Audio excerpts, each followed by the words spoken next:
And we're live. Hey, everybody. It's October 3rd, 2013. And my name is Dan Boul. I'm president of 65 Amps. And I'm here at Office Studio via the courtesy and generosity of Brett Chasen and Bob Kulick. Hi. And that's Brett. We have the Sofa Kings today, which we got to figure out a way to move this camera sometime. But it's a full sofa, too. It's a full sofa. And we have a great bunch of guys here. So I got little Elvis today. We're going to play guitar for a minute. But I got like three really interesting cats here that I think you guys should know and get to know better. So we're having fun. It is an unruly bunch. Well, you guys already know Brett. There's three guys and Brett, who, as we know, is just a lovely person.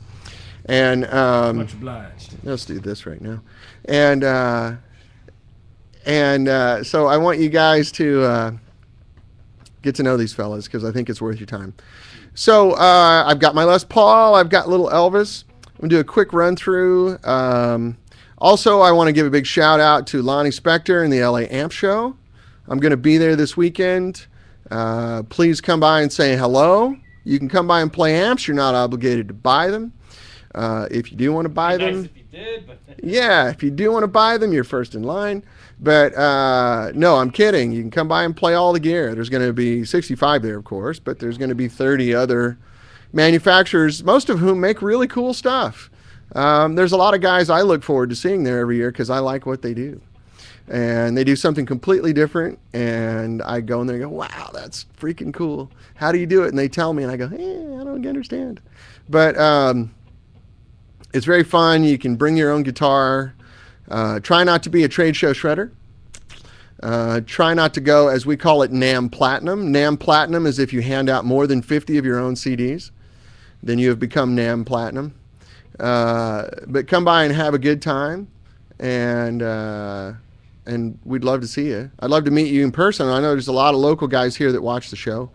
So if you come by and introduce yourself, I'd love to see you in person. It's a weird dynamic. I'm sitting here talking into this little black box, and I never get to talk to you guys. So I would really look forward to that. Anyway, let's do a little Elvis action. Before we get going, so the crew today, the Sofa Kings, we have Miles Rose here, who you guys know Miles, Miles is endless amounts of fun. And then from Tone Guard Products here in Los Angeles is Wayne Richmond. And we'll have Wayne to talk in a few minutes, show you what he does. Are you going to be at the amp show? Absolutely. He's going to be at the amp show also. A personal friend. Yeah, he's going to be at the amp show also. And here's Bob Kulick. It's okay. Now the sofa. Now the sofa is on fire. Hey, Bob. Look at this. We have a lot of guests. How are you, Very man? full sofa. Good to see you. See you. You're bringing all your friends. Well, they're all homeless. And Right, so they had to go somewhere. what am I going to do? You know what I'm saying? Too nice. But We might need we got to get the big table for lunch. yeah. Oh, that's right. We need the gangster table at gangster Weiler's. table. And the Yeah. good waitress so she can get his order right. Oh, yeah. God bless her. So far, only one Not side the of 6 toothless times. one. Oh, that's a beautiful story. Oh no, we can't tell that. I'm recording. We can't tell No, that of story. course not. Can't tell that one? After we're done recording. Oh, okay. Oh boy. Yeah. Okay. Now I'm distracted because I got the cold sweats again. Just Oh, sorry. I have that effect on people, I guess. Super Reverb Man. Hello. Who's performing live at the amp show? There's some jam session, and I saw a big list of names, and none of them really stuck in my memory except for Lyle Workman, who I think Lyle is arguably one of the more talented people on the planet to ever pick up an instrument. He's an astonishing player. Yeah? He's so good you can't. How do I get a screen name without Facebook? Go through Ustream. Go to ustream.tv and log in. And you should be able to do it there. That might be what's causing a lot of those problems if you guys are hitting the link from Facebook, maybe. I'm not sure. Anyway, so, and then last but not least is my dear friend Tony Conley is here. And you guys know Tony Conley for being the author and dude behind Rock Guitar Daily, which is, I think, one of the more popular, trusted, and cerebral internet blogs on the planet. And Tony is an incredibly intelligent, articulate guy who, one of the things that we share is our neurotic love for the history of rock and roll and the etymology of what we do today versus what we used to do in the past and where it all came from and all these sorts of things. So he's a really interesting cat. And should we spill some news, Tony? Are we going to tell people about what we're planning? Sure, I think there's no time like the present in this day and age. Well, okay, so I'm going to drop the bomb. Here. I'm going to throw the hand grenade right now. Tony and I are putting together the plan. We're going to do a talk show on LA Talk Radio, where it's going to be Tony and I, and we're going to be dissecting the inner nerdiness of rock and roll. And the show is called Rock Ain't Near Dead. And you may have seen Tony put that up on Facebook, and he's got a domain and all this stuff now. And we have lots of cool guests that are going to come on. It's a free show. It'll be on latalkradio.com. And it's probably going to be a couple of months before we get that rolling because Tony has a new baby. Yay! Tony has a baby that's a couple weeks old. Ian Michael, welcome to the world, young Mr. Conley. And very nice. Reverend Weiss just received a Blue Line London. Humbled. Oh, wow. Thank you. I'm humbled by those words. Thank you very much. I hope you enjoy it. It's one of my favorites, but I'm a little biased. But you can adjust the bias. I'm cathode biased. I'm not grid biased. Adjust the bias on that end. It's auto biasing. Yeah. Auto biasing? Auto bias. Yeah. Yeah. That too. And they're not extinct anymore. The bison are everywhere. But I can't hear very well. Am I missing? Anyway. So we got a good crew. Stick around. The show might run a hair long today. I'm going to try to be pretty efficient and run the show like a proper show. Bob was tardy, but we love him anyway. You're tardy. Do you have a slip? You know what? It's his place, so whatever in the hell he wants to do, he can do. Only slightly tardy. Yeah. Well, you don't want to be tardy twice because then you're never mind. Well, then you're just absent. Then you're tardy. AWOL. So let's do a little Elvis rundown really quick. And for those, you guys have probably mostly heard the little Elvis story, but I thought it was funny because Miles has a different take on it than I do. And I don't feel tardy.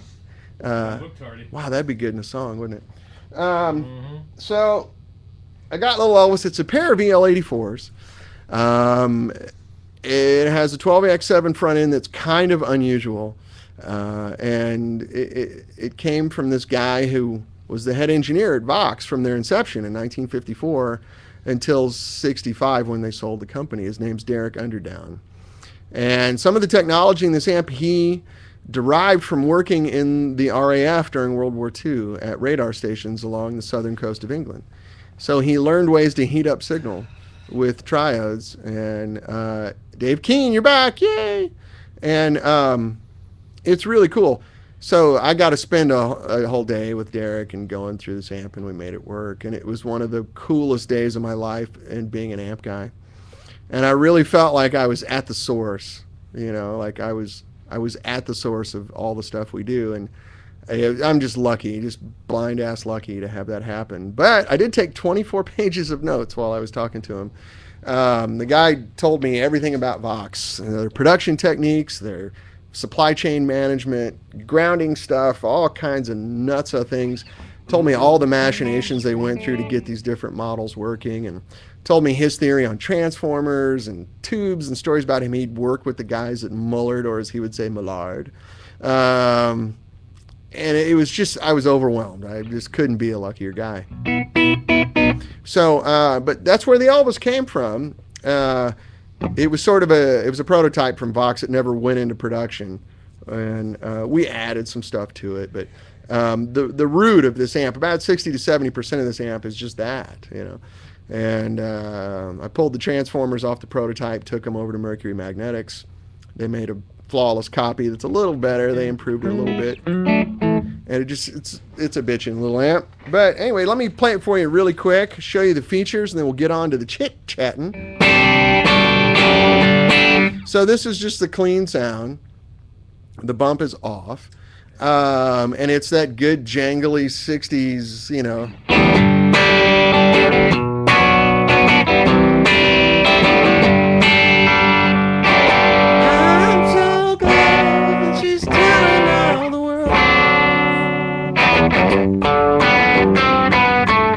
just that, right? Neck pickup. Even though it's out of tune already.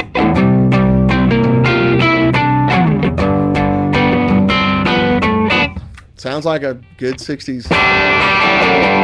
But when we got the amp, the prototype, it was gained up. The clean sound that you're hearing now wasn't there. It was all just this little crunch distortion, and what made us all love it at the time was the distortion just sounded gigantic. And it's a little tiny amp. Output transformer's this big. It's just a little squeaker.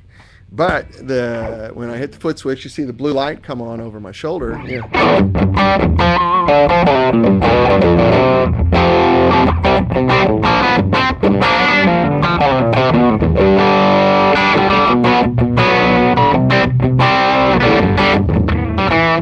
Even when I hit clinkers, it sounds good.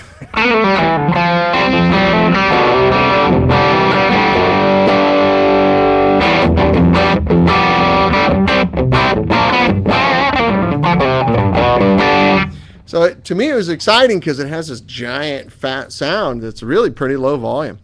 And that part of that girth that it has is this part of the circuit, which is a triode where the grid's not hooked up. It's just kind of fattening up current. And it sounds huge. So this little tiny amp just has a lot of things. One of the things we added was a tube bias tremolo to it, which you can turn on here, but you can control it from the foot switch. So you see the blue light come on there. Now when I hit the foot switch, you'll see it start to pulsate. And clinkers means something else in English. Yes, I understand. You'll need more notes the older you get. Okay.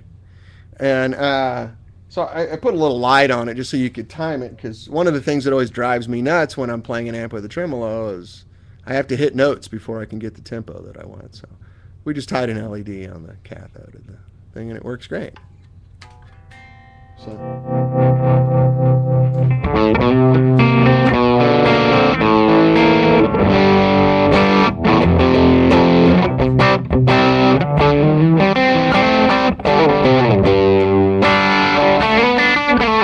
So what you're noticing when I'm playing this is you can pick through the tremolo because it's a tube bias. So no matter how low the bias is set, which is the equivalent of someone taking a volume knob going like this, right? No matter how low it is, if you put signal through it, it comes through, right? So like a Fender tremolo has this opto thing where it's just interrupting the signal like this. This one's smooth. So you can get really intense amounts of tremolo, like I'm turning the intensity all the way up and you can play it.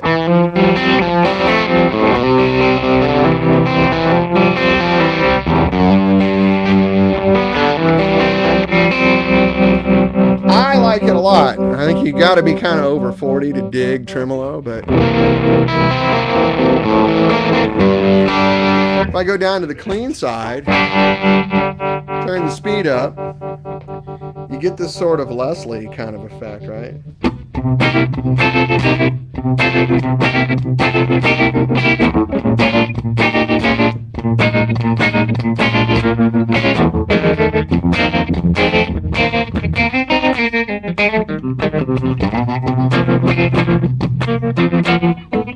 Hey, it's cool. I dig it.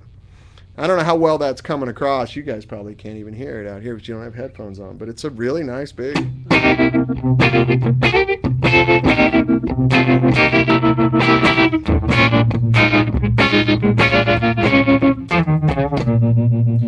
And then what's really fun, so this amp has our master voltage feature on it. So with this bias, there's a voltage swing going on in the tube. But if I drop the master voltage on the amp down really low, it puts the limit on the ceiling on how far that can swing. And if I turn the bump on, you can get some really nasty, cool effects, you know.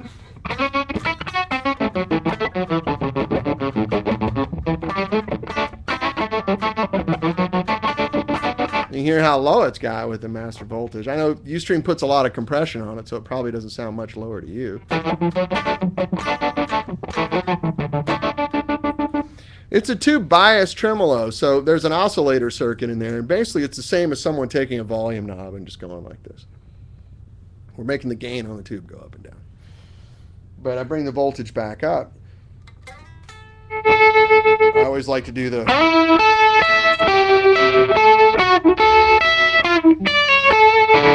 Your new London does have that. Your London, Blue Line London has the tube tremolo on it.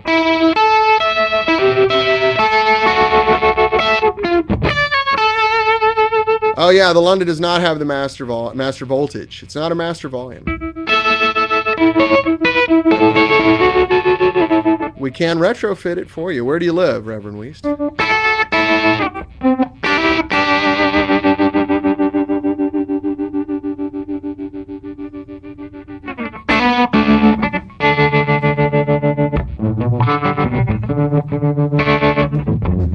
I love that sound.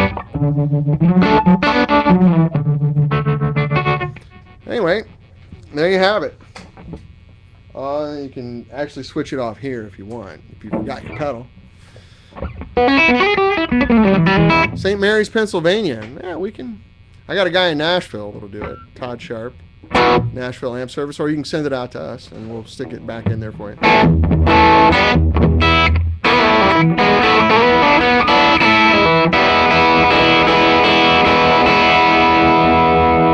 Ah, my little Elvis. But the contrast between the bump and the non-bump is pretty good. One of the songs that people always dig when I demonstrate it is doing, you know.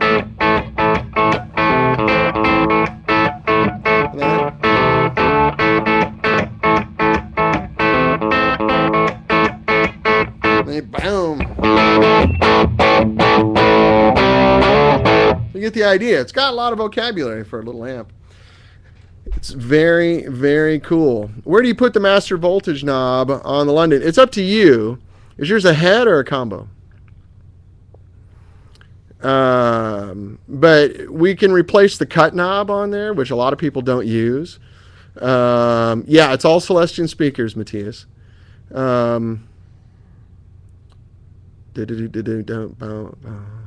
Head. So I can put it on the back if you have a head, if you want, or I can replace the cut knob. It's your choice. Whatever you want to do. It's $300, and we'll make it as just nice and perfect. Dan, would you briefly show the tone knob range? Sure, absolutely. That's a good question. So all the way down. And then all the way up into treble loud. Now granted, there's a lot of compression going on here between you and I, so factor that in. But a lot of the treble's not getting to you guys, but...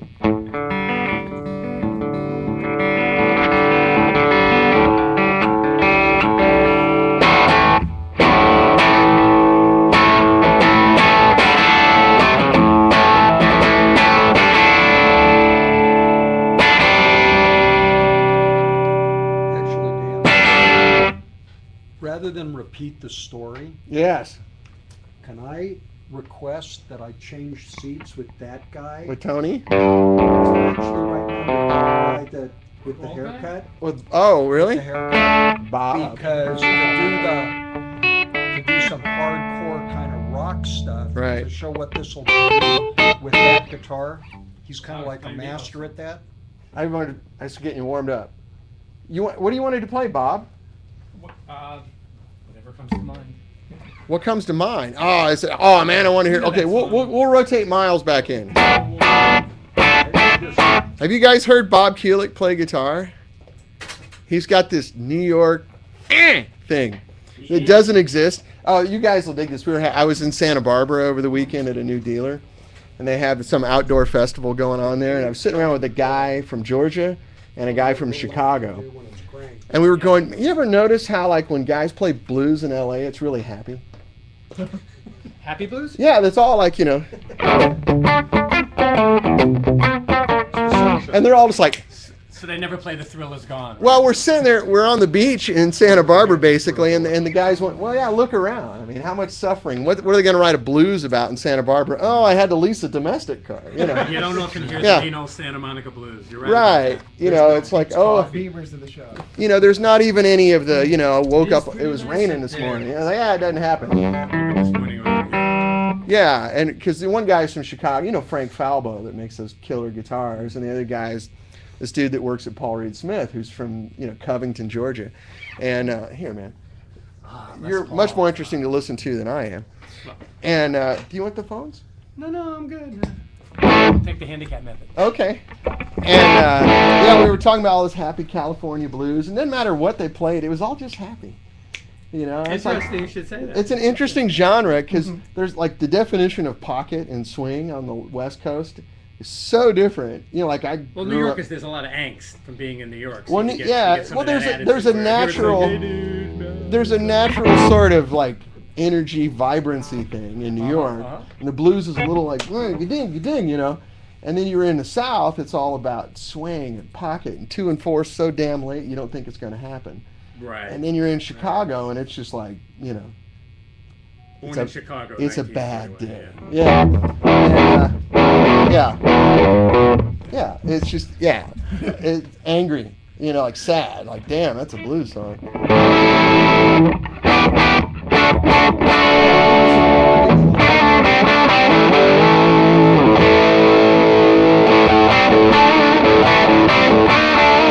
Oh no! Smoke on the water!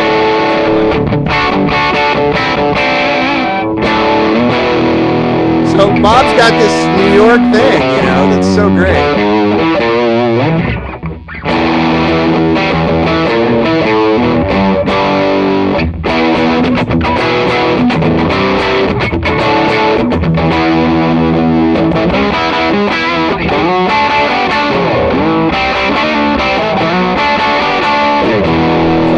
Stop for just 1 second so I can tell. So for those of you that don't know, Bob Kulick, big session player from New York. That's where I got my angst from. That's where he got his angst from. He grew up in Brooklyn. But there's a lot of 70s records where you've heard Bob Kulick playing, and you probably recognize that in his style. But one of the little side notes of the music business that he's kind of known for, and I don't know if he's tired of talking about it or whatever, but there was several albums where they decided, hey, let's call Bob Kulick in and cut the solo instead of our guitar player. And one of the main groups that did that was Kiss. And so you kind of hear this cool 70s Kiss vibe in the way that he plays, and he's got this aggression and this that happens when he plays guitar that's really fun. So enjoy it while he does it, because it's really neat to see. And Bob, of course, has produced a bunch of stuff and played on a bunch of stuff, was a sideman for a lot of people. So you've heard Bob Kulick probably more than you realize. And He's also an actor because he's been in all the Meatloaf videos. Oh yeah, from his days with Meatloaf, he's an actor too. I was the hamburger helper. He's also What? What? he's also a fine dancer. He's a fine dancer. I can He's, cha-cha with the best of them. You'd be I've Fine heard. dancer. I've heard your tango is downright sexy, but I'm gonna be on Dancing with the Idiots soon. yeah, dancing with the guitar players, Dancing with the guitar players. and Valerie Harper. I'd pay to see that. yeah, 7-year-old. Swells. Oh yeah, Harmonic swells. it's very hard. But anyway, so yes, Bob is the pocket ace. He's the ace in the hole, as they would say. I was once Ace Frehley, exactly. Ace Frehley for a day. Okay, would you mind telling that story one more time about? No, not at all. No, it was just so.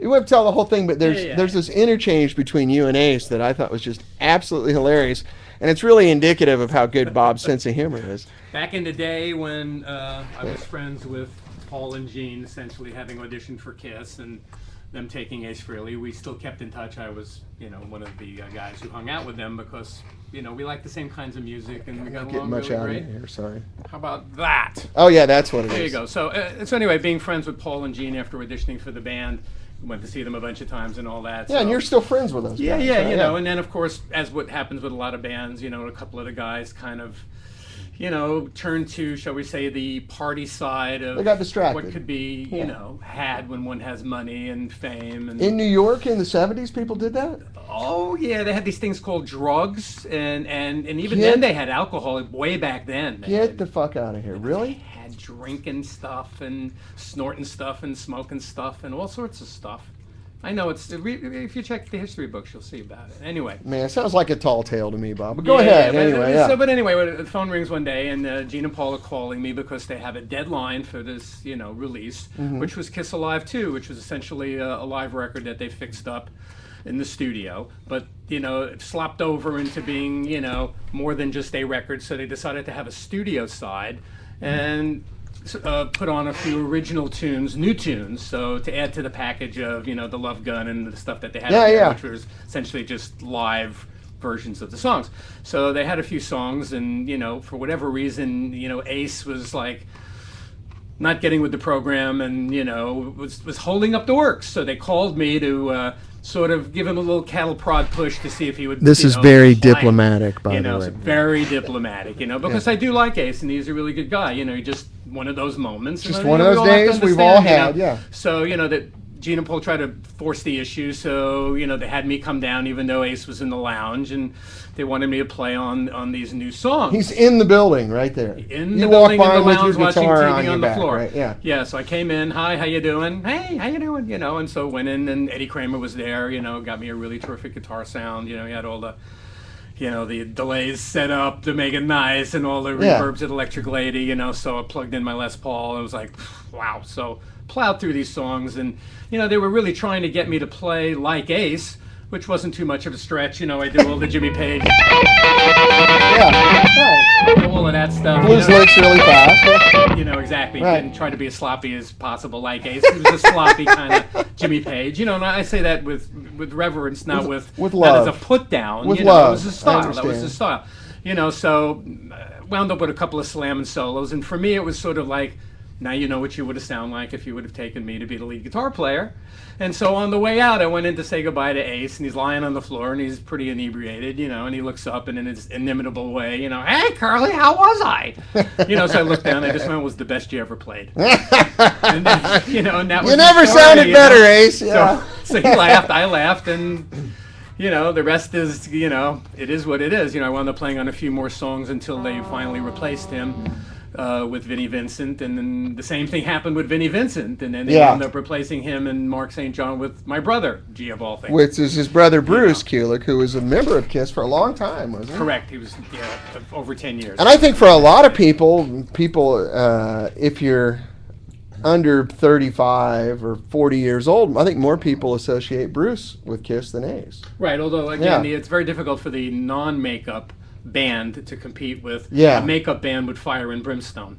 Not that there wasn't some Fire and Brimstone with the non-makeup band. Yeah. It came with it was more like a nice little... Well, 7-foot guys because they're wearing 6-inch platform heels, and none all of them that makeup, which is... it's like unbelievable, and the costuming and all of that. They could have put anybody in at a certain point.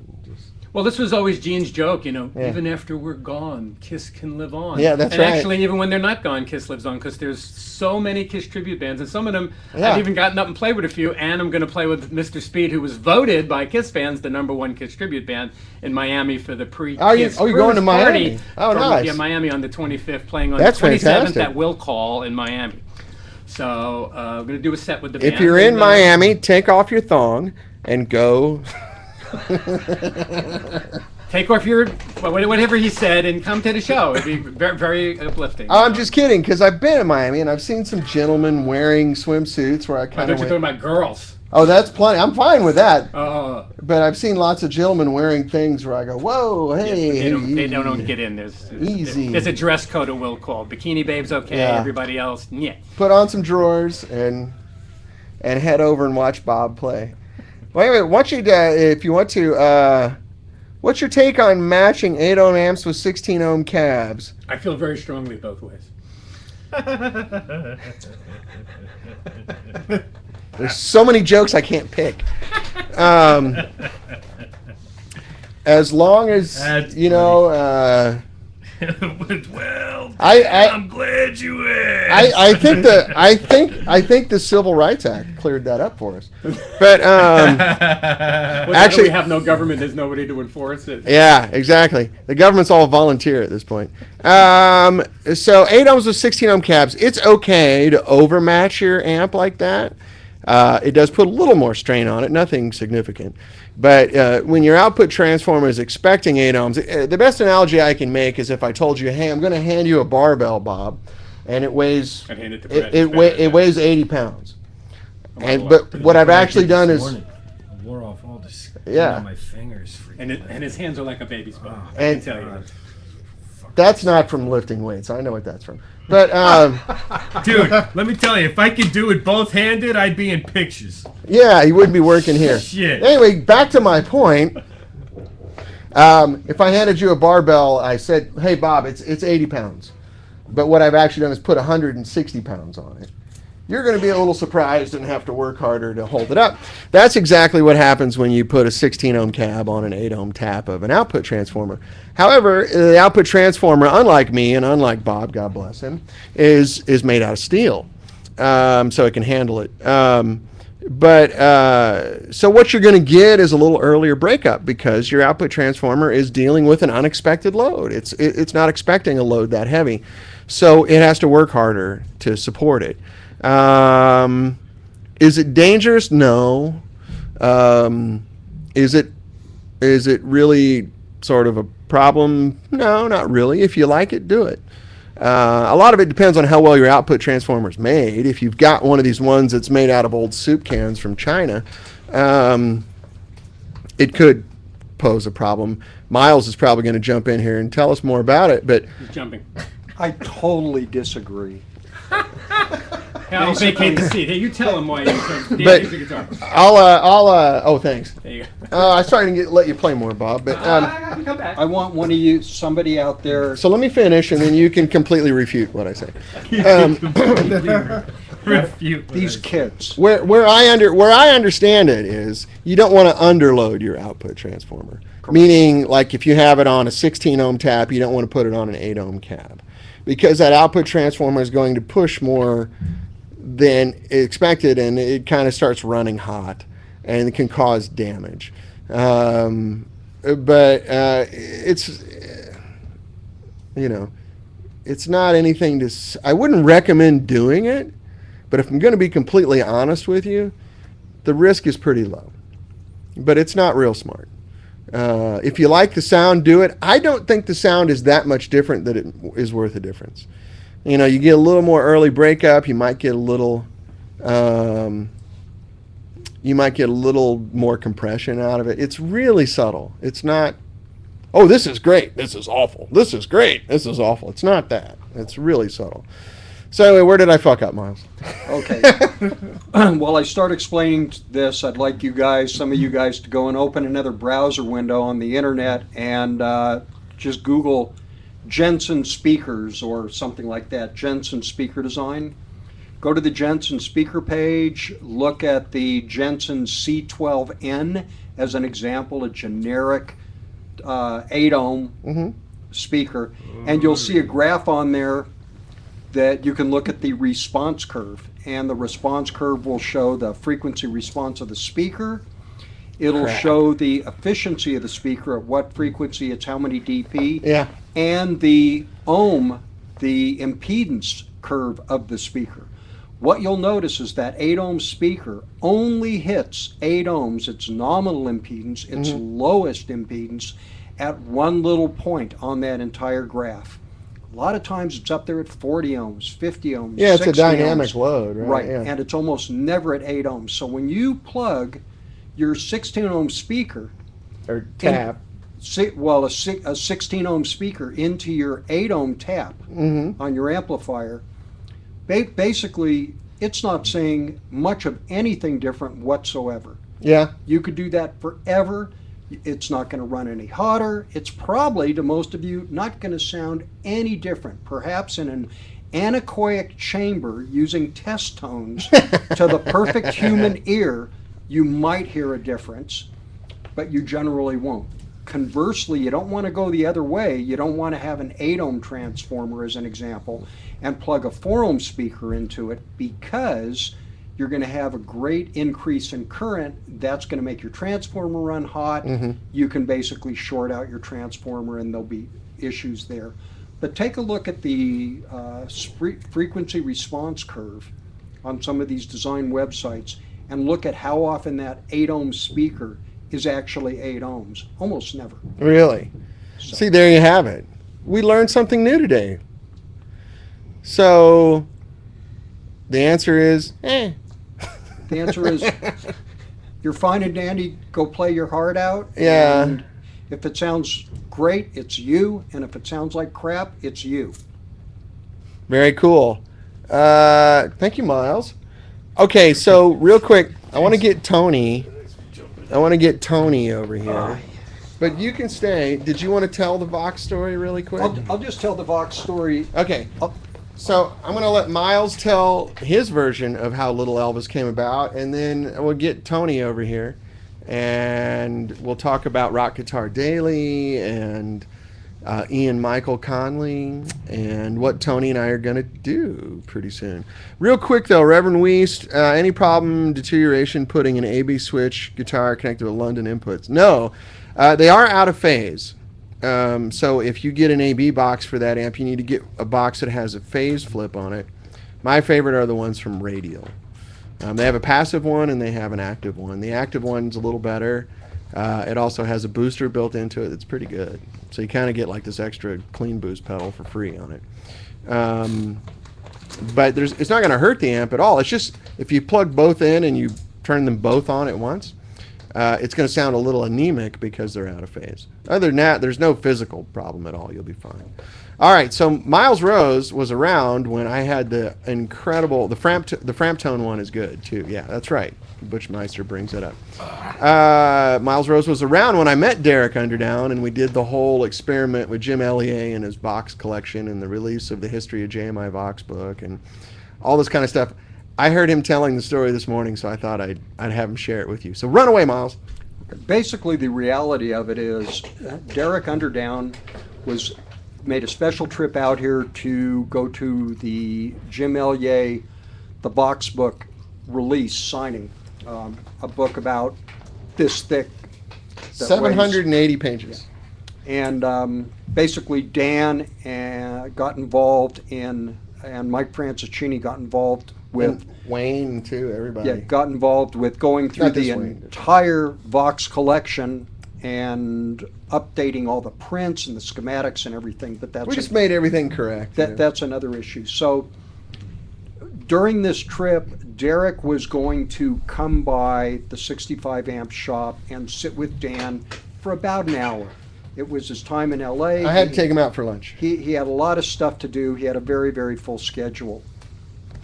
Dan immediately asked me, Miles, here's some money, go run down to the local whatever, because, I lived in England and I want you to go get me a proper teapot. Well, let me preface this. Derek at the time was about 80, and I fully expected this sort of just old man who wasn't, Copus Mentis and all the stuff. And Jim said, hey, I've got to do a bunch of things for the party.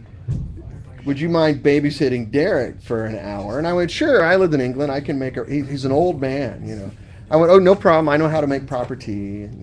Go ahead. I'm sorry. So I go out and I get Dan the teapot and he gets everything set up and Derek shows up early, long before lunch, and we sit down and I just kind of watch Dan and Derek talking about every aspect of Vox and what's how everything worked over there. And at one point, Mike Franciscini said something about tubes that Dan looked into my eye and knew, Miles is going to jump all over him, because I think Miles disagrees with that.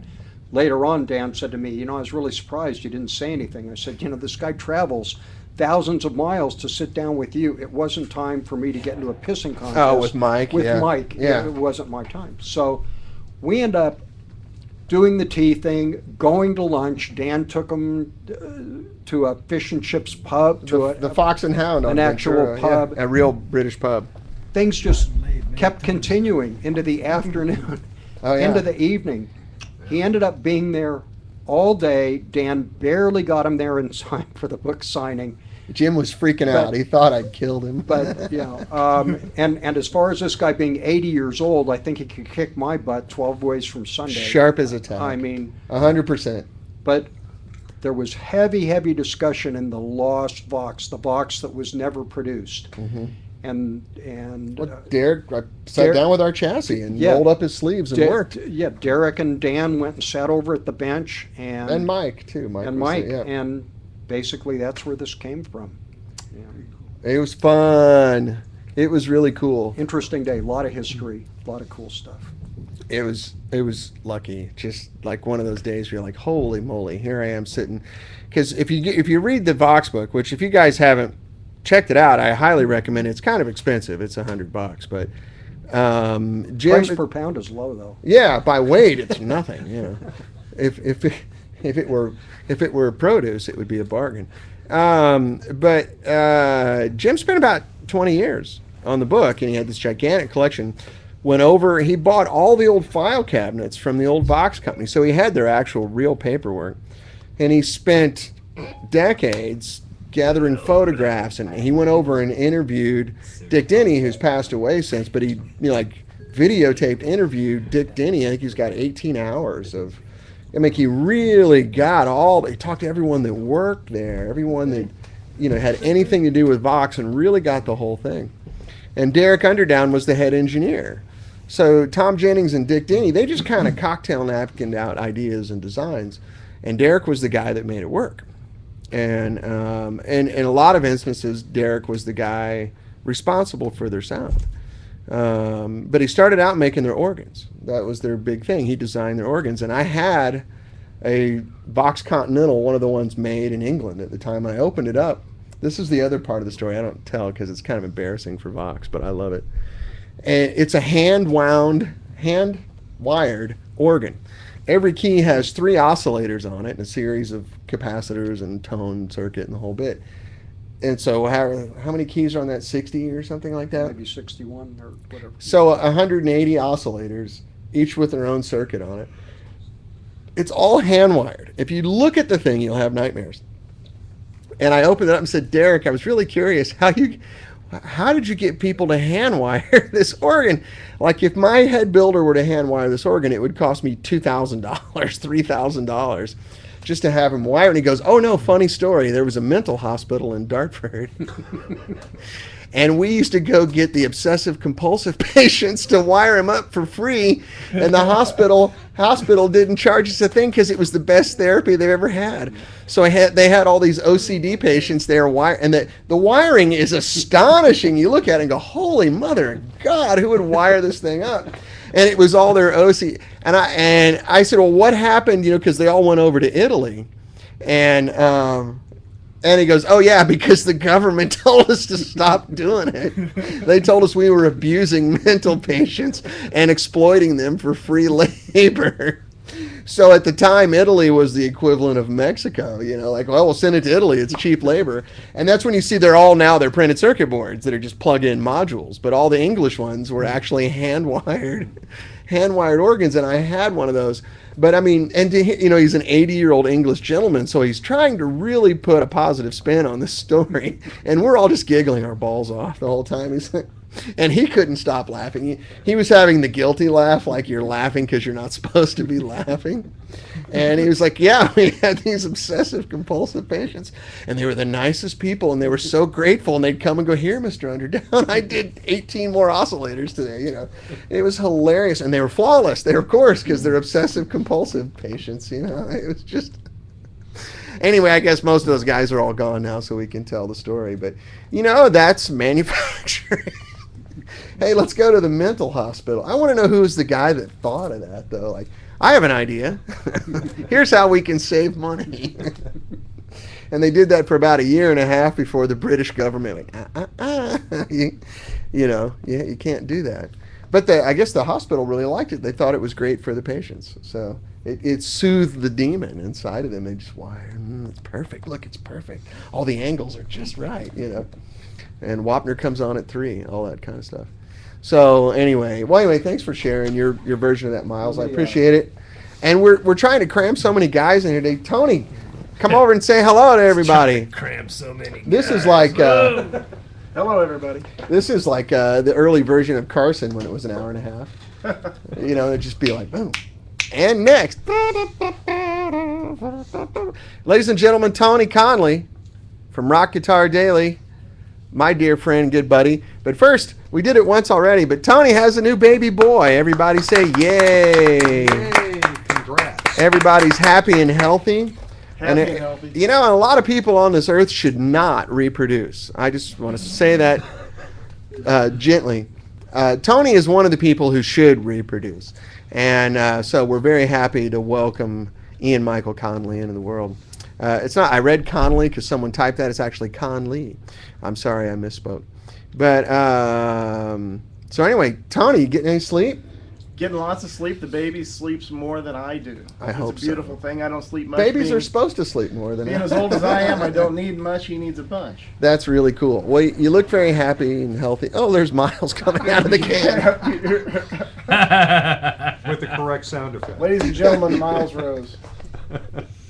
First For off, those of you that haven't figured out, the toilet's right there. Miles He has comes out, peed. and you just hear the squish because the overhead mic's on. I'm hearing it in the phones really well. Now, what if we mic'd up the... Put a little webcam in there, and let's click over to camera 2. Hi, Miles. Hi. We need to do that.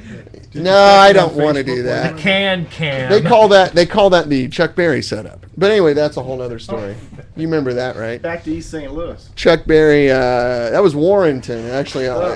But yeah, do you remember that Chuck Berry got busted for sticking cameras in the ladies' can? Let's remember him for Picture of the good Yeah. stuff. The Rock. Yeah, Yes. that's So yeah, not his proudest moment.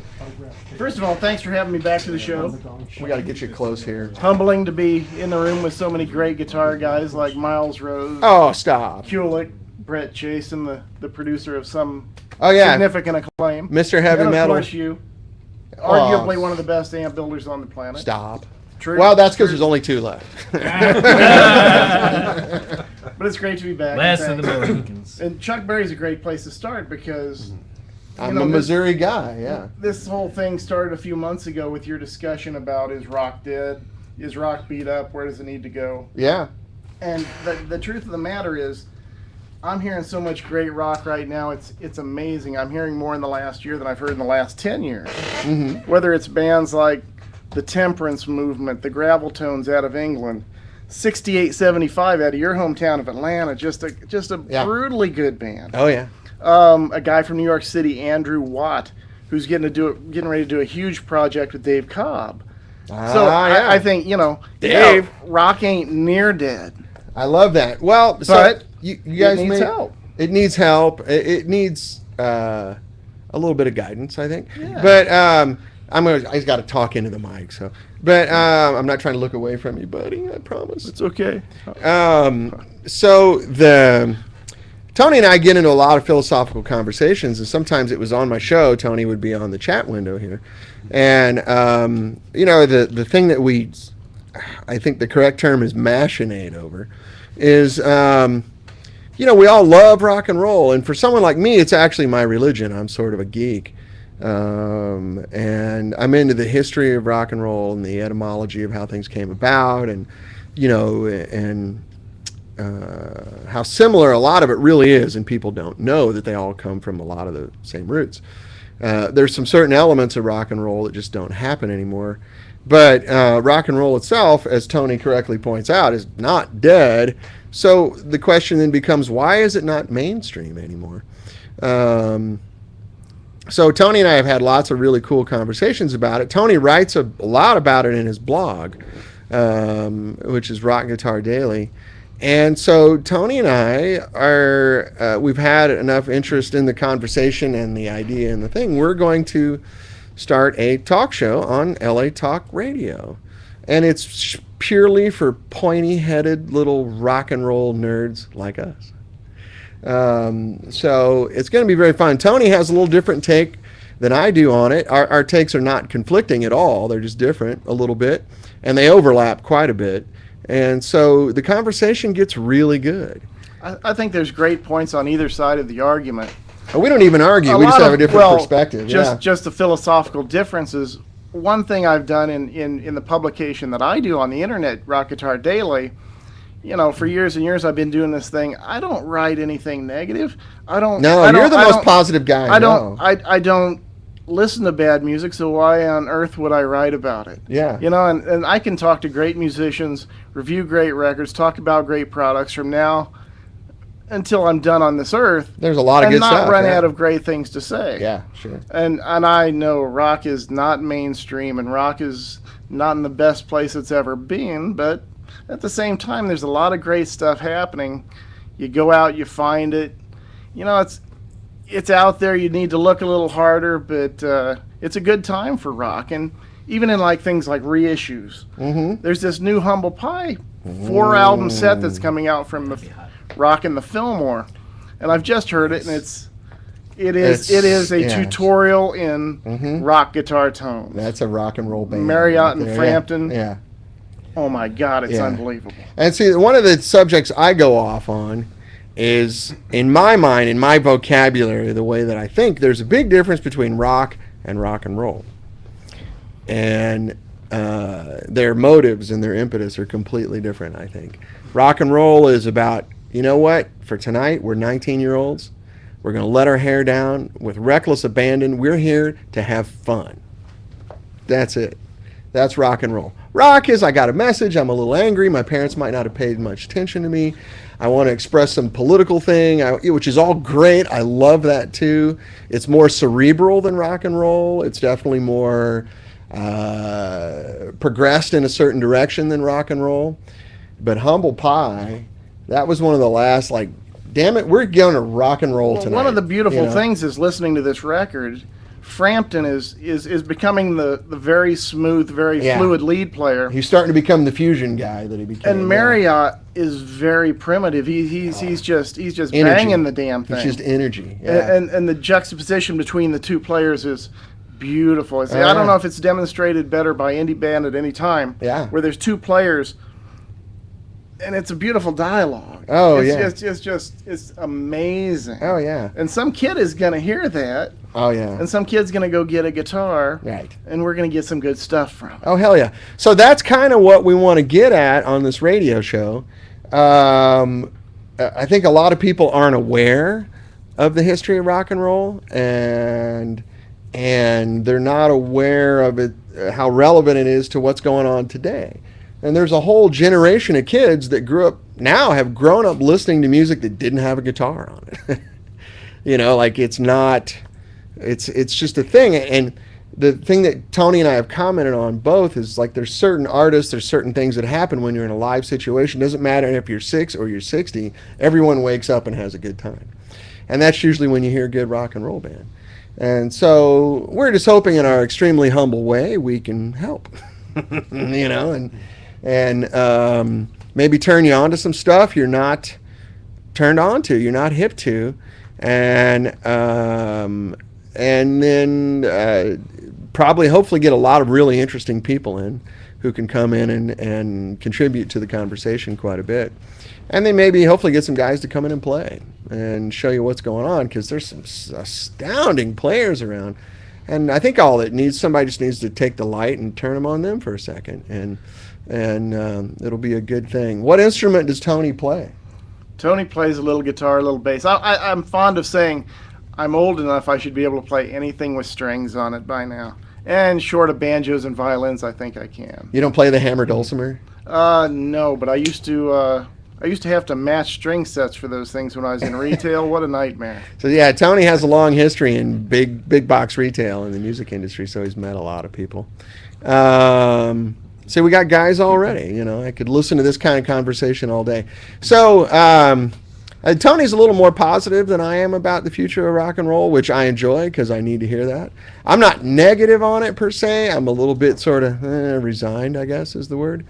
So because of that, Tony's gone out of his way to send links on my Facebook page all the time that say rock is not dead.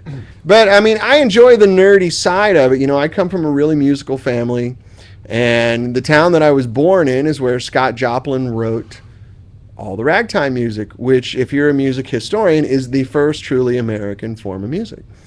And from ragtime, which most people aren't familiar with, you see all modern forms of purely American music come from. Country music doesn't quite fall into that because country music is an evolution of European folk music, which is great. But it's not purely American, even though now you think of country as being really American music. But its origins are not American. The first original American music was ragtime that evolved into Dixieland, that evolved into jazz, and jazz went off in 5 different directions. And one of those directions... And now we have Miley Cyrus and Justin Bieber. Right. That's a different kind of American music. That's sort of like... Shit. Oh, wait a second. Let me turn the... What was that? Bob, I couldn't hear you. It was sort of like... Shit. Crap. So, but, in all fairness, here's the analogy I make with Justin Bieber and Miley Cyrus, etc. And, You have no hope today. No. I tell you what it is. Think of it this way: when you see a woman that can't drive, kind of drives like a woman. Women don't watch the show, so I can get away with this. I don't blame the woman. You know who I blame? Ford. Her dad. Her dad didn't teach her how to drive. Okay? So when you have Justin Bieber and Miley Cyrus, they come by it honestly. They grew up listening to mass-produced, homogenized shit. And the record company promotes that and makes people rich for doing that. And so... You're friends with Miley's dad, and he's a pretty cool guy. Billy Ray's a really nice guy. So...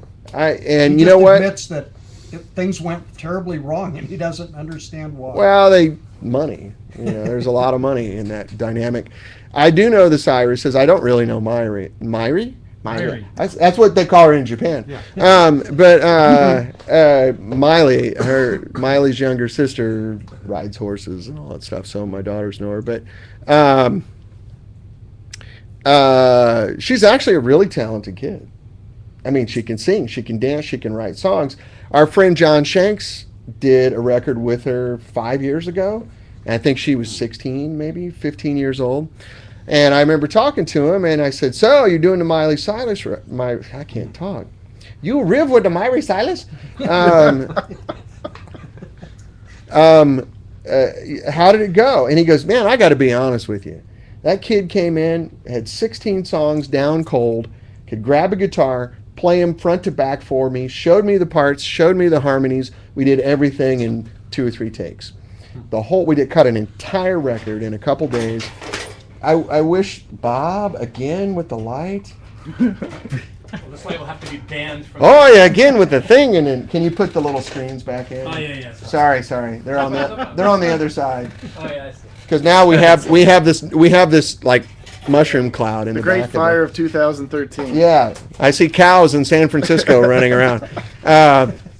Good thing we have this Beatles book. You'd be out of luck. I know. Damn it! Thank God for the Beatles. Is that okay now? That's all. It's perfect, man. I'm kidding you. But anyway, so Miley comes in, cuts the record cold. He said, "If I had 1 out of 100 artists that I've worked with come in that prepared," he said the kid never missed a note. She would correct me. No, the phrasing is like this. And the kid knew what she was doing, and so something's happened to her. Which is a whole, maybe we'll talk about it on the radio show.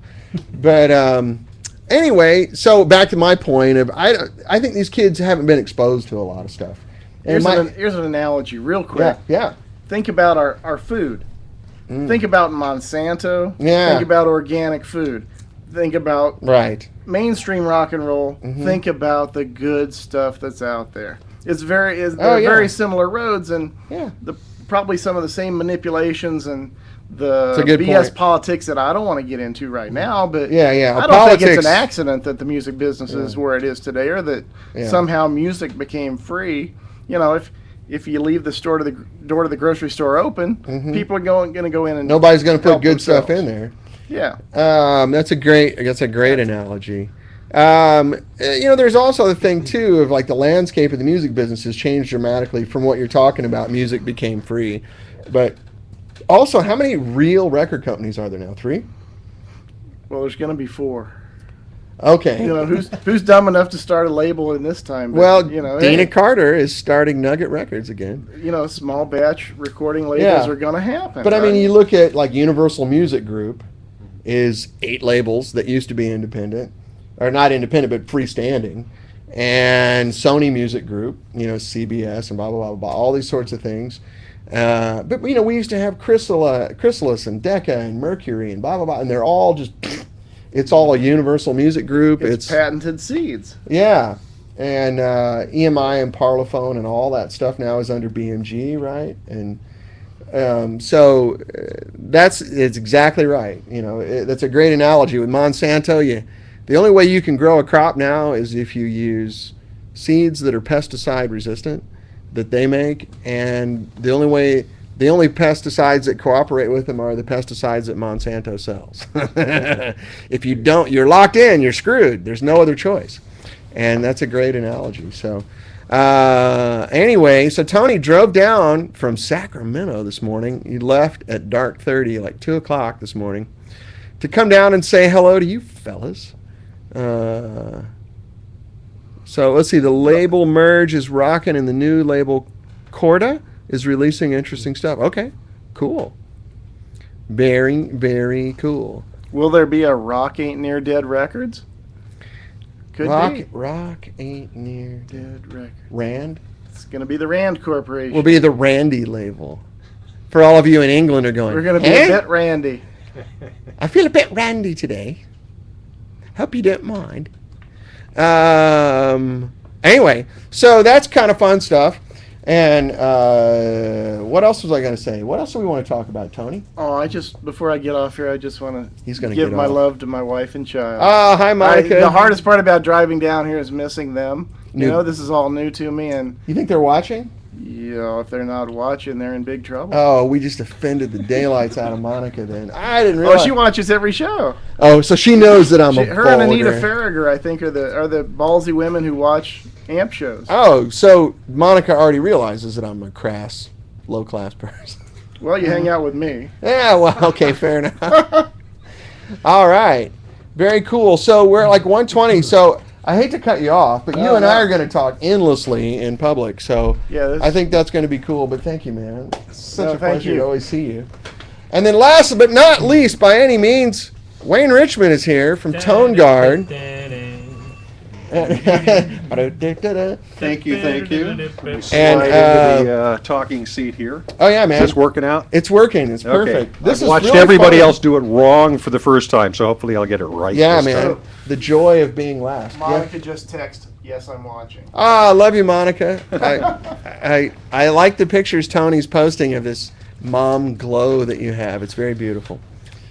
Man, I remember those days when my kid was a Are Wayne newbie. and Bob related? Great thing. Wayne and Bob? No, I think by they hairstyle. just have the same well, stylist. I have a nasty kind of New York edge because my folks were from New York. Yeah. People, I'm born in California. So you can But use people the go word to me, dude, are you from New York? I Yeah. go, kind of, Kinda. sort of, First but I'm a gen. native. first gen. Yeah, I'm a type A kind So of you personality. can use the I word guess. fuck as a noun, an adjective, a Dude, verb, they are an nouns, adverb, adjectives, and verbs. I was an English adverbs, major. modifiers, Yeah, absolutely. everything. Absolutely. Future progressive Yeah. tense of fuck. Oh man, it works in so many different ways. That's she the one looks thing- Fucking great, doesn't she? You know, that thing is fucking horrible. So you see, you Yeah. can work it anywhere. But you can do it in multiple times in I'm one so glad that sentence. we're not being the FCC. We're is not off, under the FCC and that we don't at have all. to deal with their nonsense. That's So right. That's good. That's They're good. closed today. Yay! Shutdown day. Well, you know what the F in FCC never mind. Well, don't get me started on alphabet soup. So and I said to government- my wife. government entities. Yeah, that's But, right. Well, we'll save that for other channels. Okay. Um, But I did want to say, just before we get Yeah. started, what an honor it is to be Ah, here. stop, man. And thank you Gosh, so much. I'm glad 'cause to have you. I've been on the other like I side where said- the other guys are watching and Oh. gone, you know, this is really cool, and you really have been great at giving information. oh, thanks. And the guests that you have, and of course the crazy Miles back there. Gotta love Miles. Who's a new friend of mine, and I'm very pleased to make a new friend. Well- what brought Wayne and I together Guns. Guns, guitars, Oh, and amplifiers. It wasn't that bathhouse. Well, Oh, it's a different guy. No, Yeah. no. We're not into that thing. At least I'm not. But Yeah. and I don't think Miles is, because he's been dating 30-year-olds and 20-year-old women. Yeah, well, So I'm kind of just jealous. he only dates the 30-year-olds when the 20-year-olds are busy. Well, you know what? When they're But- busy, any 40-year-olds. I'm going to be 60, dude. So help a guy out. Miles. I can say this to Miles' face because we're actually really good friends. But Miles is so pleasantly warped.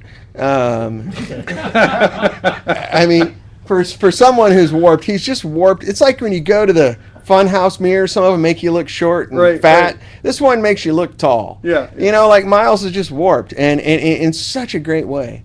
And he does the most interesting stuff. He lives life every single day, and I hope I can retire and be like Miles. Oh man, following his Facebook page is an adventure in and yeah. of itself, Thank right? you. This guy, I mean, he's on a mission to live, which is, I think, exemplary. You can take a lot from it. Absolutely. And know. therein lies the rock and roll juice that keeps all us old farts going, right? Exactly. Well, that and Viagra. So, no, I'm sorry. That's a Well, different. for those of you youngins who might need it. Yeah, but, yeah, exactly. That's the girl on Modern Family, right? Sophia. Yeah, Viagra, exactly. yeah. Exactly. So anyway, so we're enough. Okay, we're full of shit. But tell us about Tone Guard and what you're doing. You brought some stuff here. Yeah, I just brought some things because I don't know what you know. I know we've talked. I got to admit, I'm a little bit ignorant. Other than I know it's really good stuff. So what Tone Guard is primarily are aluminum pick guards. Okay, right. Okay.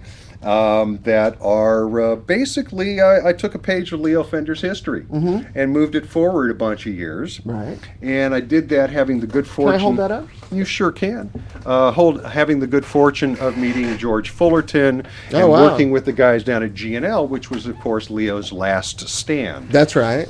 And in fact, they did the hardware for the Leo. Is the website toneguard.com? Toneguard.com. Toneguard.com. Right. You'll find us on Facebook as well. And Right since on. we're linked up for friends, they can Yeah, find you it can. either way. It's all there. We're in the orbit. Exactly. Yeah. Exactly. And it is funny. You and I know so many of the same people. Yeah. LA's an astonishingly small town, isn't it? And even Miles, I find out that He's going to the I microphone. was a computer Footnote. consultant years ago. Footnote. To Groove Tubes Oh, before okay. he shows up. Oh, right. Okay, so I know the history, about 20 years ago. Footnote. Wayne shoots a Glock 17. So just. Oh, okay. Do I do it Decided- reasonably enough so that Wow, people you know shouldn't what? mess with me? That mic sounds fantastic when you talk right into Does it? Fly me to the moon. Oh. There we go. That's There we right. go. Treat me like a fool. Anyway. Go ahead. I'm sorry. So anyway, So, I what's got this guy? fascinated. Well, I branched into amplifier chassis. I thought Oh, you cool. might find that kind of fun. and Absolutely. interesting. And you're an aluminum guy. Oh, dude, this is where you and I watched you a few weeks back talk about the London and the other Yeah. one, and you went on about the aluminum. Yeah. And I'm all about the aluminum. Can't because live without it. There's magic with aluminum. Oh, yeah, absolutely. Okay, here's one of my chassis in blue. Nice. It's kind of Right? like 65 blue. Well, it kind of is, huh? It's I believe it's a Marshall style type welded seams, beautifully done. This is hand fantastically finished. clean. Well, that's because my finishing guys know how to do their work. I used to be a jeweler, and so I make it. Yeah. You got to match my. Let me my put on my quality. middle age here so There I can we look go. at it. Yeah, I mean, this is like, it's almost like this whole thing's cast or something. It's so no. clean. And you notice that that's normally a steel chassis from China. Yeah, Right? yeah. It's made out of soup cans. And the reason I won't use steel is frankly because of magnetism Mm-hmm. and how it's going to ultimately affect, especially in a small package. Yeah, oh yeah, Now, absolutely. you guys will no doubt correct me because I'm not really an amp guy. No, I'm a metal guy. Steel right? is steel. and not in music, but in parts. The choice of steel in an amplifier is purely economical. Well, it doesn't even make sense because it gets magnetized over time. Mm-hmm. It pulls magnetism from your transformers. It It's changes- screwing with the changes- filaments and the tubes. It changes the planes. Exactly. Your ground So- planes and everything change in a steel chassis. So where I learned some of this stuff is, That's great. did some history with Leo and George and the boys, and hold this up figured while that you're stuff out, and then moved it, like I say, moved it forward. I don't have one of the ones my Strats stuff, but we do on the bottom side of the aluminum guards for the Strats. We put grounding rings. Hey, can I ask you a question? Do you ever Sure. do a chassis with a lot of holes in it? Yeah. And actually, one of these things, and you might find this on the guitar. So if we have a pothole on a guitar, like we've got holes here, we put these green rings around them that give you that basically prevent the anodizing from covering the aluminum. Right, so you can that still you make have the a contact, direct yeah. contact. So we do that. We leave the green rings in place. Well, that's so the- people have a choice. Yeah, because I know Right. with mine, I don't finish my chassis. I know. And I use that .09 really high grade aluminum, but Right. I don't finish it because I use it as the ground plane. I don't use a ground bus Right, in the right, amp. I actually right. use the chassis. So here's a way to add Yeah. the color and Right. still keep the ground bus going. For Dan, you. that's Right. the universal chassis. No, You I was just You kidding. can make any amp with that. Yeah, oh, Up to and absolutely. I think you including can a make bass. any 2 amps with it. Up to and including Mesa Boogie. Oh, there's not enough holes for switches to make think a there- Well, we can drill more holes. Yeah, That- yeah. that's an easy part. So he anyway, say that and, out and- loud? and, one of the things that I do, Dan, with these things is use small family-owned businesses who are at the top of their game here in Southern California. Very nice. So like the guys who do my anodizing, they've been doing this for 56 years. It's like Jill and Irma's anodizing. And everything is hand dipped, right? So Yeah. it's an art. And Yeah. these guys do for SpaceX and NASA. Right. So if anybody has any issues about being hand dipped, excuse. I'm glad you brought that up because one of the things people don't realize about Los Angeles is we have the aerospace industry here, and we have JPL here. Yes. And so there's this wealth of resources here for making amps that just don't exist at other places in the country that we can, sort of exploit because Absolutely when right. we ask them to do work and we go to an aerospace company and say, hey, can you make me a whatever? They just kind of go, seriously? Is that it? Right. They get it. Yeah, we'll do it because you guys are nice. Right. That's well, about it. and you talk about history. Leo Fender, after World War II. That's Fender. This Yeah. is where Yeah. all that stuff generates from. This is why he used 6061 T6 aluminum. Right. Because it was common, aircraft grade. Well, he could also buy a lot of surplus. Exactly. That's what we're using is the aircraft Right, grade and that's aluminum. what I use on Yeah, the I can guards and tell. everything else. Yeah, I can tell by picking it up. And it's just the way it is. Because, And that's as strong as steel. oh, please, absolutely. Whereas- Run your car over this. Well, you get a lot Especially of with the welded seams. right, and you see a lot of aluminum chassis that are made out of some more standard grade stuff, and you can bend them. We did some experiment with some lighter gauge. It'll work on the smaller chassis without an issue. Yeah, but for the bigger something like ones, that, the you bigger can- ones, yeah. you really need to go with the 090 material. Yeah, that's what for we the use. strength. A lot of guys do use 06. Yeah. Which I use is- 063 on the guards because Right. that's equivalent to a one ply. Because you could guard. drop an amp with 06 in it, and the transformer's going to bend the whole chassis. Depending on the size. That's Yeah. so we've been doing this, and actually, I'm a bit of a geek like you are, which is why I really enjoy listening to you talk. Oh, about your thanks, different man. stuff. That's very kind of you to say. I just do what I do. I'm flattered that you like it. Yeah, no, I do. That's why I'm really glad to. I was really intrigued by the Little Elvis, and I'm glad to be able to hear it firsthand. You got to hear it in the room. Oh, I did earlier. Much better. Oh isn't my it? God, Yeah. the thing with the 212. Yeah, it's fun. Oh my God, It's really. Thanks. Yeah, it's fun. It's If little- only I was a guitar player. you I can just help it. collect them. Hey, man, I'm not Steven Spielberg, but I have a bunch of DVDs. Well, there you go. This guy, Reverend Wiest here in Pennsylvania, is asking, will you customize holes for signature guitars, i.e. Gibson SG Tweedy? Oh, we do custom work all the time. In fact, we do a lot of stuff. In fact, if you see guitars in most of your local guitar shops with aluminum guards, Yeah, that's whether they're yours. Sadowski or they're coming from Nash or RS Guitar Tyler Works over or here, yeah. L&L, LSL guitars, those are all my guards. Is it? Oh, Yeah, cool. I know all those guys. Yeah, right on. And they've decided to step up what they're doing to provide a better instrument. So you are doing some OEM work. Oh, most of my work is OEM. Oh, excellent. We have a website, we sell Yeah. there, and soon we hope to finish our deal with Guitar Center so folks can, do their Oh, really? purchasing anywhere they want online. Nice. Well, Working all the on that best for now. that, man. Geez, Well, that's a thanks. big door to open there. Can you supply them? Yes. I ask him on No camera, what's he going to say? question. I don't know, man. Dude, I've been building up inventory, and I got some of the greatest vendors Yeah. anywhere here in LA. They just don't like lead times, is all. Even if your manufacturers can turn You it know around what? quickly, you're That should okay. be my biggest problem. Yeah, right? everyone should have such problems. That's right. And we get, I get requests. I mean, when a guy like, Steve Howe's Tech from Deep Purple calls up and says, dude, I need a Never heard custom of him. guard, right?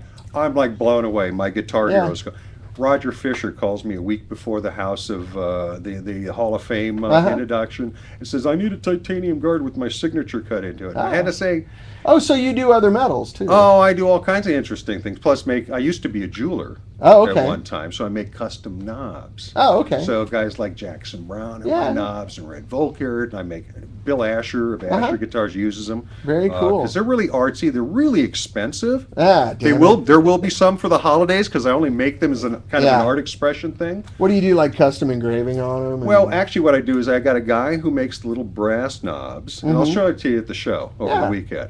In his basement in Kansas City. Oh, He okay. turns them on a little mill. Yeah. He ships them out to me. They're beautiful. They go in to get plated. Oh, Either okay. sterling silver, black zinc, or nickel. Oh, okay. And then they all have inset recesses in the tops of the knobs. Mm-hmm. So I have all kinds of custom inserts that are made of sterling silver Oh, nice. that go into the top. So I've done custom shop for Oh, well. the Fleur de Lis for Schecter. Yeah. I've done the Fender F. I've done one of my best ones is well, I'd be happy to do 65. I wouldn't It'd be mind my having one pleasure, with a little actually. 65. Dude, on easy it. enough to do it because if you got the artwork, I send it to my guy. Oh, yeah, it's all And over. It's all carved by a micro mill these days. Yeah. Instead of the old days, we took Yeah, dental yeah, yeah. tools and Yeah. carved wax. Okay. Oh, it's all CNC now. Oh, it's Yeah. beautiful. So we Yeah. can really produce this stuff. And it actually, I'm using modern technology with all the pick guards in that, and we guarantee 100% OEM match. And how do I Right. do that? Because I'm a geek too. I used Yeah, to yeah. work at JPL, by the way. I Oh, used did to you work really? for Apple, for gosh sakes. Oh, my okay? Lord. So I'm a real geek, and I think you found qualify. this technology that we can. I got a company that has some equipment and software. I send the guards to. Mm-hmm. I get 100% perfect file when we get done with our little proprietary process. Yeah. But it starts with them scanning it, Right. me getting a point cloud, sending it Yeah. off to my CAD guy in Right. Michigan, who during his day, he's a personal friend. Sure. His day job, he runs an 80,000 square foot facility where he knocks this stuff out Yeah, for the this auto is industry. Tonka toy So this stuff, is yeah. easy stuff. Yeah. So I'm blessed to have him help. That's very And cool. He blesses the file, sends it back to me, and then we send it to our cutters here in LA. Nice. And we've done this 160 times in the last year and a half. Mm-hmm.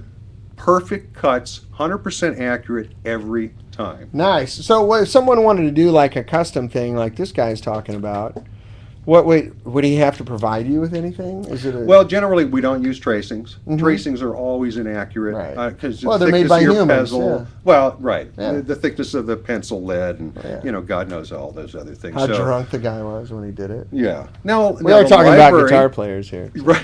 The library now is, I don't know, got probably 70 models of guitars, so it's likely we have it even though we might not be showing it. But what about like on this particular case? I would guess maybe you could contact Gibson and say, SG Tweedy, is there anything Mhm. unusual about it? And Absolutely. I need to make a pick guard. And I'm always doing research and finding Yeah. out new things. And Okay. variations in models. So That's cool. I make different SG stuff now, different Explorer stuff. Some Yeah, guys yeah. like the toggle, some guys don't want the Sure. toggle. So we make those. Right, right. I've got more crazy combinations of stuff that hasn't been shown. Yeah, I mean, yeah. I've got Strat guards with Telecaster pickups in it. Now at the They're amp bridge show, pickups.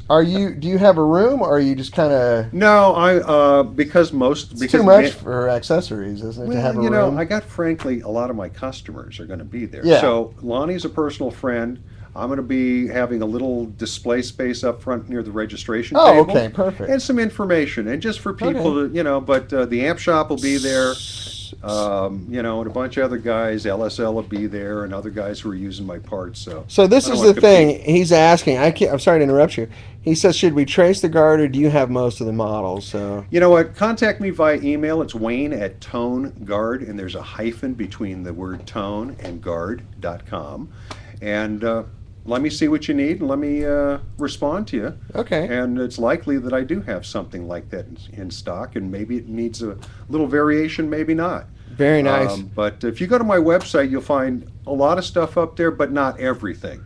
Because some of the lower volume stuff we just Yeah, kinda, you can't keep an online catalog like that. if I sell one thing in a year Yeah. but we have it. The library's being built Are there any for of you guys? historical purposes. So That's when you right. and I and the rest of us are long dead, Right. these kids will be able to reproduce these parts for these And ancient guitars. they'll have their 3D printers, and they'll just well, go, you hey, speak click. about and, that. I'm working on some stuff that guys will soon be able to come to my site and get the STL files Oh, okay. to make knobs and to make pickup rings and things like that, so they can start playing with those 3D printers. Nice. That'll be coming online very shortly. It's a 61 SGs and the holes are in a different place. Okay, yeah, we'll figure it out. All right.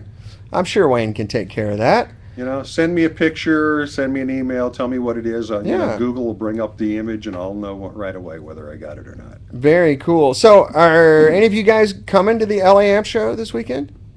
There's a lag here. Like when I ask a question, it takes like 10 seconds for people to ask. But we're kind of running out of time. We are going over to Weiler's Deli after this, if anybody wants to come over and buy us lunch. It's a good deli. Ustreamer 651469. I don't know who you are. You're going to be there, Rock and Roll Willie. Well, man, make sure you guys come by and say hello. Just bring your credit card. Bring your credit card, Bob says. Cash is preferred. But no, actually, I don't sell anything at the show. I have dealers, so I can't sell at the show. There you go. My dealers will cut my head off if I do that. You know, Saturday's the busy day at the show. Sunday is, if you want to come by and talk, Sunday's a better day for that. Saturday has the live performance, I think, which will include Lyle Workman. So It's going to be a great show. Saturday is the Tone Lizards. Right. Tone Wizards. Yeah. All Which good two of my friends are on there, George Metropolis and I got the hiccups. It's a strange name for a guy on a Tone Wizard panel. Band that got the hiccups. Have you heard his amps? I got the hiccups amps. They're Oh, man. fucking amazing.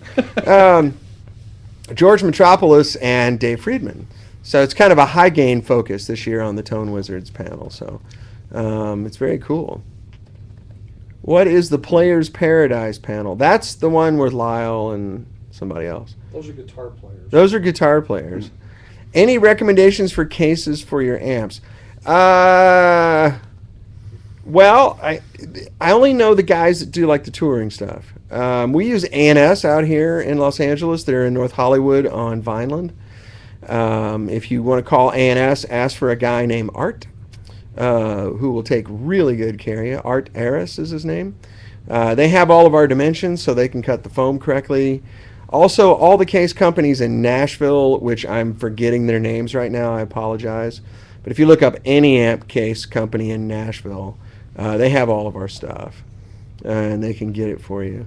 But if you have trouble finding one, let me know, and I'll help you out. I'll point you in the right direction. Is no problem. Anvil. Is Anvil still in business? Really? Weren't they here in North Hollywood? Yeah. And they moved years ago because they used to be down closer to Yeah. Ventura. I remember that. Yeah, I think I had they're a like friend who worked for them they're for like like way 3 up. weeks. They were like way up Lancashire or something. Yeah, now. maybe Sun Valley now. Yeah, right. Do you know which amp models you'll have at the show? I should have a full complement. So this Elvis will be there for certain, but I should have everything we make right now. So hopefully, you guys can bring your own guitars to the show. I don't know if you knew that or not. For some people, that's really great. For other people, it's like, oh my God, look at the guy's guitar. But you can bring your own guitar, so you can get a realistic impression of what it's like to play this yourself, not just play my Les Paul or whatever. So, And might I point out, Yeah. no sound police will be present. That's right. Present. Present. See, I'm Well, getting that blah, blah from you. both are true. Both are true. Both are true. Both are true statements of fact. Because we're in hotel rooms and there's doors and you can close it. I think the show is happening whether And we're next to an government shut airport. down or not. Whether the government shut down or not. That's true. The show is still happening. Well, is the FAA working? Well, let's hope We so, don't because the care. airport's right next door. Otherwise, to help you- cover the sound. Otherwise, you might come to the show and see a plane crash. Like, hey, that guy's landing his Cessna in the backyard. Yeah. Because the FAA wasn't going, hey, idiot, get over on runway 27. So there's all that. Well, anyway, so we should wrap it up. We're really long today, and it didn't seem like a long show because all these fun guys on here. Wayne, thanks again. Hey, man, thank you Pleasure so to much. talk to you, I'm looking and- forward to hanging at the show. Oh yeah, we'll hang out. And Come by thanks and- again so much for letting me be here hanging with you, Sofa King. Gosh, my gosh, I'm it's so my honored. pleasure. We didn't hear a whole lot out of the Sofa Kings because Brett and Bob are just over here surfing the net. Yeah. And Tony's recovering from his all-night drive down from Sacramento. And being a new dad. And being a new Have low dad. blood sugar. We're hungry. Oh, there we go. And Okay. and we're gonna go visit one of the many interesting waitresses at Weiler's Deli, some of whom never mind. Have excellent dental work.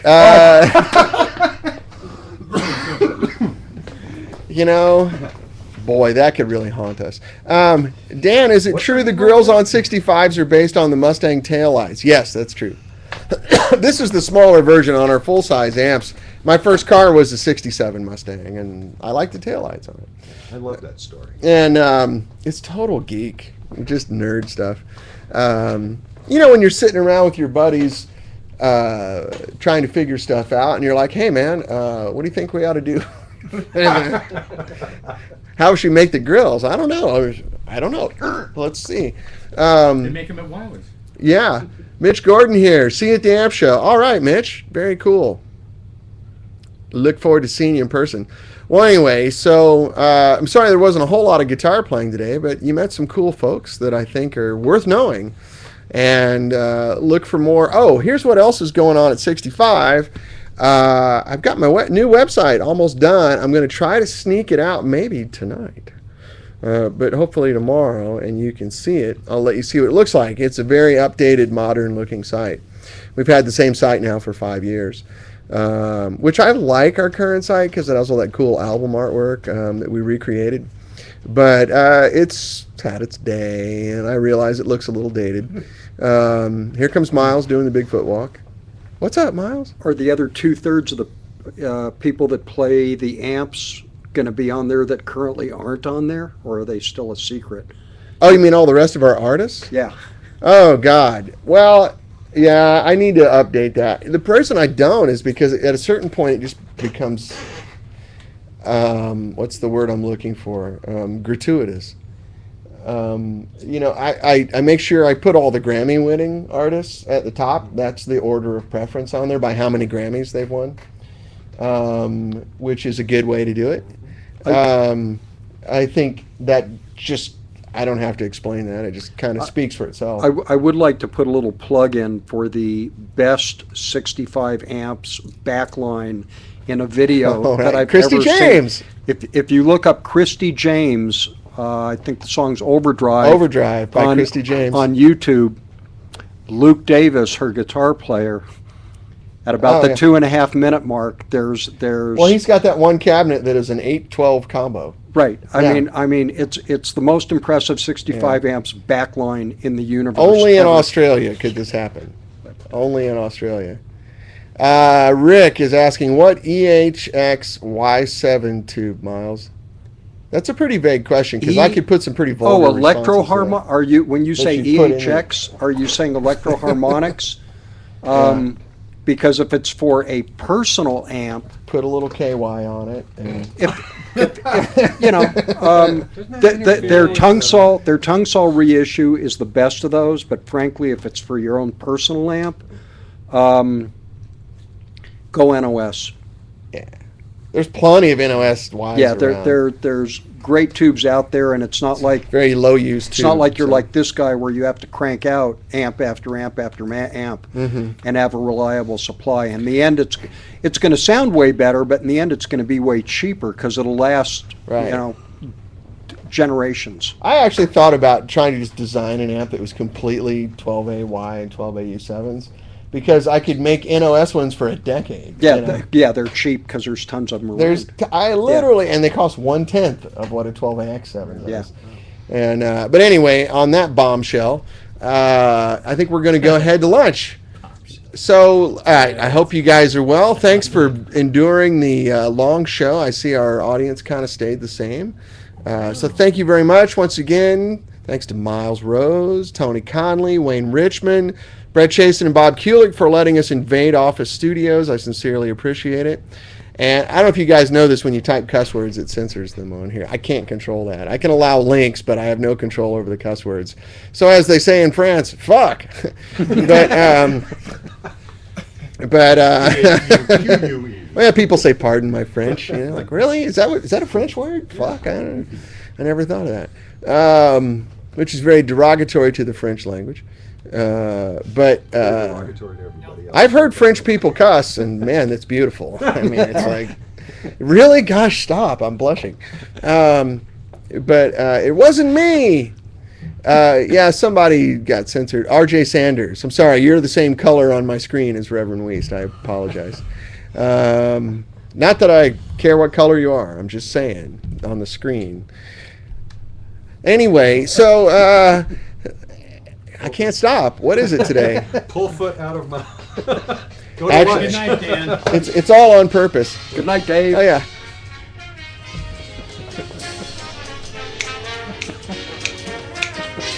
You are correct, sir. We'll see you next time. Next week I have a 92-year-old woman from Glendale who can knit. And Joyce Brothers will be coming by.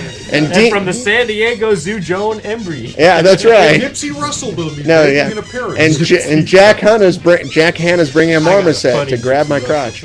Yeah, I'm going to be throwing axes with Ed Ames. Remember that one? His name was true. That's right. Anyway, it's really good in here. It All right, sounds so great. who wrote this? I don't know. Paul Anka. Paul Very Anka. Who sang it first? Paul I'll buy you lunch. Anka. I don't know. No one? Johnny Carson. Annette Funicello. Oh, Annette. And if someone could tell me the original name of the song, I'll buy everybody. You know, Annette was the first one of those kids to have a Mouska bra. But Did you know I know all this absolutely useless information? I'm like a wealth of useless information, kind of like Miles. You know? we really got to get more cameras on A this thing. vast. I've been described as a vast storehouse of useless information Right. by 3 ex-wives. You know what they? You know what That's another. another name for an encyclopedia. Well, I was going to say good thing. another name for a vast warehouse of useless information is the Library of Congress. But anyway, No, just the Congress. yeah, that's, No Yeah. one got the title of the song. what is it called? It was originally called "It's Really Love," and it was sang by Annette Funicello. It was Really? written by Paul Anka. I thought it was going to be something like My Three-Way in Mexico. Or the donkey in Tijuana. Yeah, exactly. That night I can't remember. You can, but you don't want to remember. Yeah, boy, we Miles, go. what was the song renamed for Johnny's theme?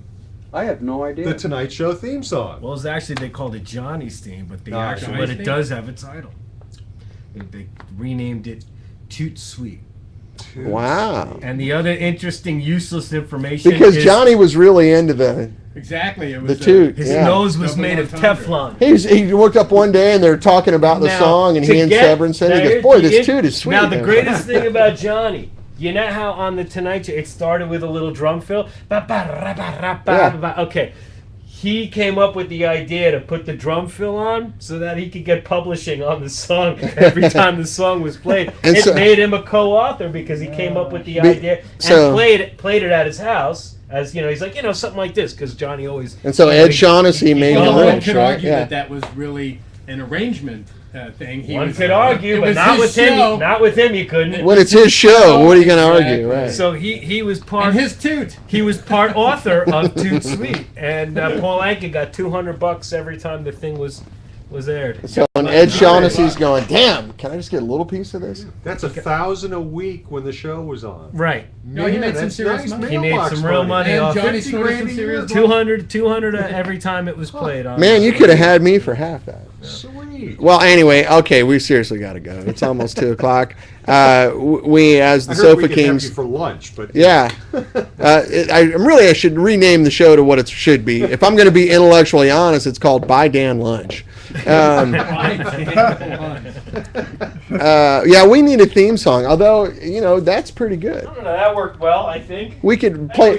we should You know, what we open should with do it is next week. play it backwards. We could. Oh, Brett's going to the can. We could MC. On that bombshell, we're going to call it off. We'll be seeing him Can. Good night, guys. Can. See you next week.